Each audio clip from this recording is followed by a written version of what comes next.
Okay, सो नमस्कार दोस्तों, आज हमारे साथ है one of the finest actor and stand up comedian mister Rajiv Nigam on celeb से चर्चा। इनके बारे में जितना जाने उतना कम है, क्योंकि बहुत सी चीजें कॉमेडियंस धीरे धीरे बताते हैं, परत दर परत खोलते हैं। आपका बहुत बहुत स्वागत है। Thank you very much for giving us time coming on celeb से चर्चा हमारे शो के ऊपर। तो राजीव निगम जी, मैं शुरू करना चाहूंगा कि very how did you discover your passion about comedy?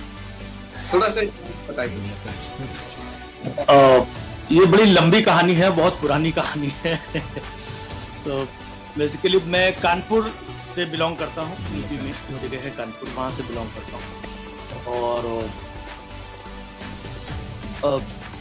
ये बहुत ही ऐसी चीज होती है कि जहाँ पर आपको पता नहीं होता कि आपने कब और कैसे शुरू किया।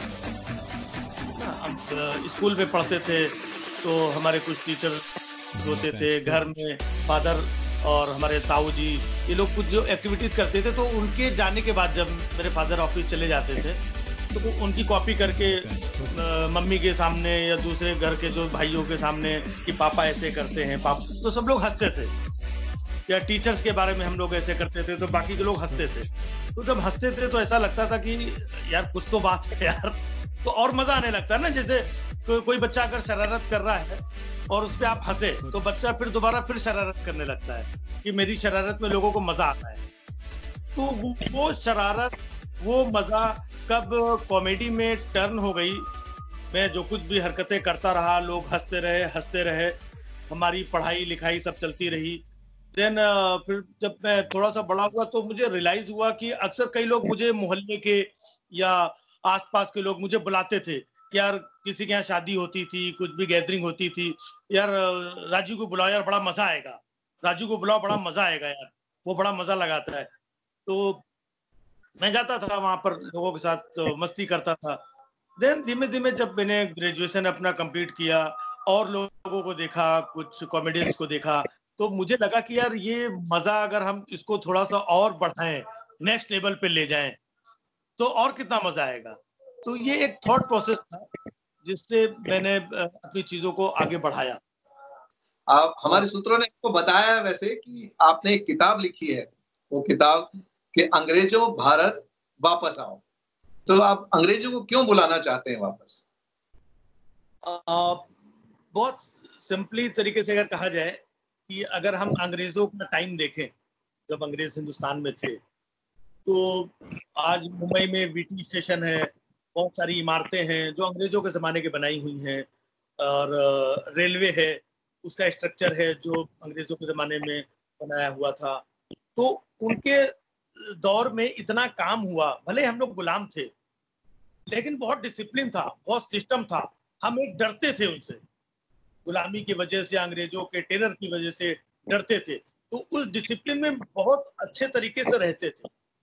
आज आजाद होने के बाद में कोई कुछ भी बोल रहा है, कोई कुछ भी कह रहा है, और भ्रष्टाचार इतना बढ़ गया है और बहुत सारे काम, डिस्टरबेंस। तो मुझे ऐसा लगता है कि इससे अच्छे तो अंग्रेज थे कि उनके सामने हम डिसिप्लिन में तो रहते थे, इतना डेवलपमेंट तो करते थे वो, और जो डेवलपमेंट करते थे तो स्ट्रॉन्ग था। उनकी बनाई हुई हिंदुस्तान में सैकड़ों हजारों बिल्डिंग्स आज भी वैसी की वैसी खड़ी हुई हैं।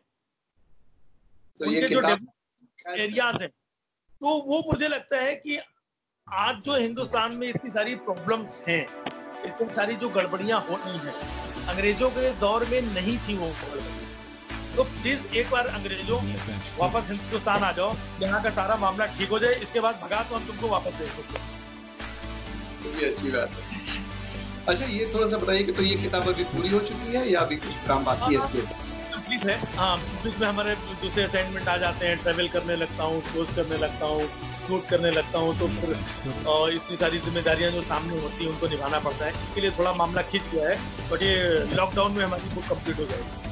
अच्छा, वन मोर थिंग कि आपने जैसे कि अभी थोड़ी देर पहले जिक्र किया कि स्काइप अभी आ गया और अब हम डिजिटल इंटरव्यू कर रहे हैं, रिसोर्सेज बदल चुके हैं, टेक्नोलॉजी अपनी हमारी जिंदगी को कहीं और ही लेवल पर ले जा चुकी है। So what is your take on technology and these digital apps? ये डिजिटल ऐप हमारी जिंदगी को आपको क्या लगता है कि कितना कन्वीनियंट बना रहे हैं या इसके कुछ साइड इफेक्ट्स भी हैं?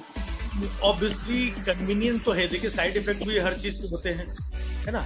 और जितने अच्छे लोग हैं तो साइड इफेक्ट से बच के जो चलते हैं उनके लिए तो बहुत अच्छा है। और जिस तरीके से आज पूरी दुनिया में, पूरे वर्ल्ड में कोरोना को लेकर सोशल डिस्टेंसिंग की बात हो रही है, और आने वाले टाइम में भी हमें सोशल डिस्टेंसिंग फॉलो करनी पड़ेगी।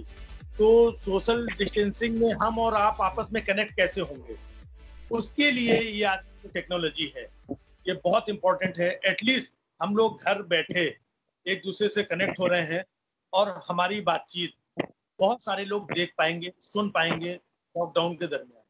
अभी 2-3 दिन पहले मैंने एक लाइव शो किया जहां पर 500 लोग मुझे सुन रहे थे। लाइव शो किया मैंने घर से। अच्छा, भी एक टेक्नोलॉजी थी, तो भी एक ऐप था।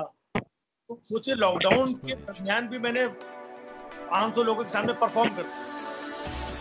आज मैं YouTube पे मेरे वीडियोस आते हैं। अभी 2-3 दिन पहले मैंने एक वीडियो डाला जो बहुत वायरल भी हो गया, उसको 3-4 मिलियन लोग देख चुके हैं। तो मैं घर में लॉकडाउन हूँ, लेकिन मेरी बात मिलियंस लोगों तक पहुंच रही है बिकॉज ऑफ दिस टेक्नोलॉजी। तो ये टेक्नोलॉजी हम सब के लिए तो बहुत अच्छी है। शर्त ये है कि हम इसका कोई मिसयूज ना करें और इसके साइड इफेक्ट से बचें। Very nice. जाते जाते अपने ही अंदाज में राजीव निगम के एक as a comedian, as a stand up comedian के अंदाज में कुछ हमारे जो हजारों हमारी ऑडियंस है उनके लिए क्या कहेंगे? फिलहाल देखिए लॉकडाउन है, हम सारे लोग तो लॉकडाउन से रिलेटेड ही बहुत सारी चीजें हम जो नोटिस ऑब्जर्व कर रहे हैं। बहुत सारे लोग लॉकडाउन तोड़ करके बाहर निकलते हैं, आप भी देखते होंगे। तो पुलिस वाले उनका ट्रीटमेंट करते हैं प्रॉपर। बहुत जोक्स चल रहे हैं। हाँ, बहुत जोक्स चल रहे हैं। तो मैंने भी उसमें देखा कि भाई एक को पुलिस वाले ने डंडा लेके दौड़ाया। जैसे दौड़ाया तो उसने बोला साहब एक मिनट रुक जाइए। तो पुलिस वाले को लगा शायद किसी जरूरी काम से जा रहा होगा।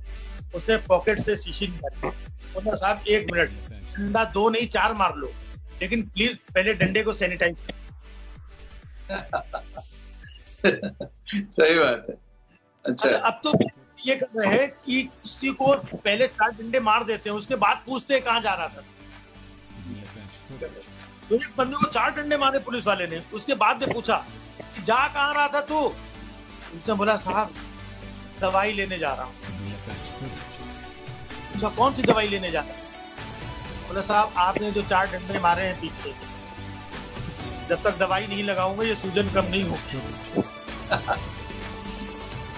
नहीं, बहुत सारे लोग हैं कोरोना को अभी हल्के में ले रहे हैं, इसको सीरियस लेने की जरूरत है। बहुत सारे लोगों को पता नहीं है कि कोरोना है क्या, कितना खतरनाक है।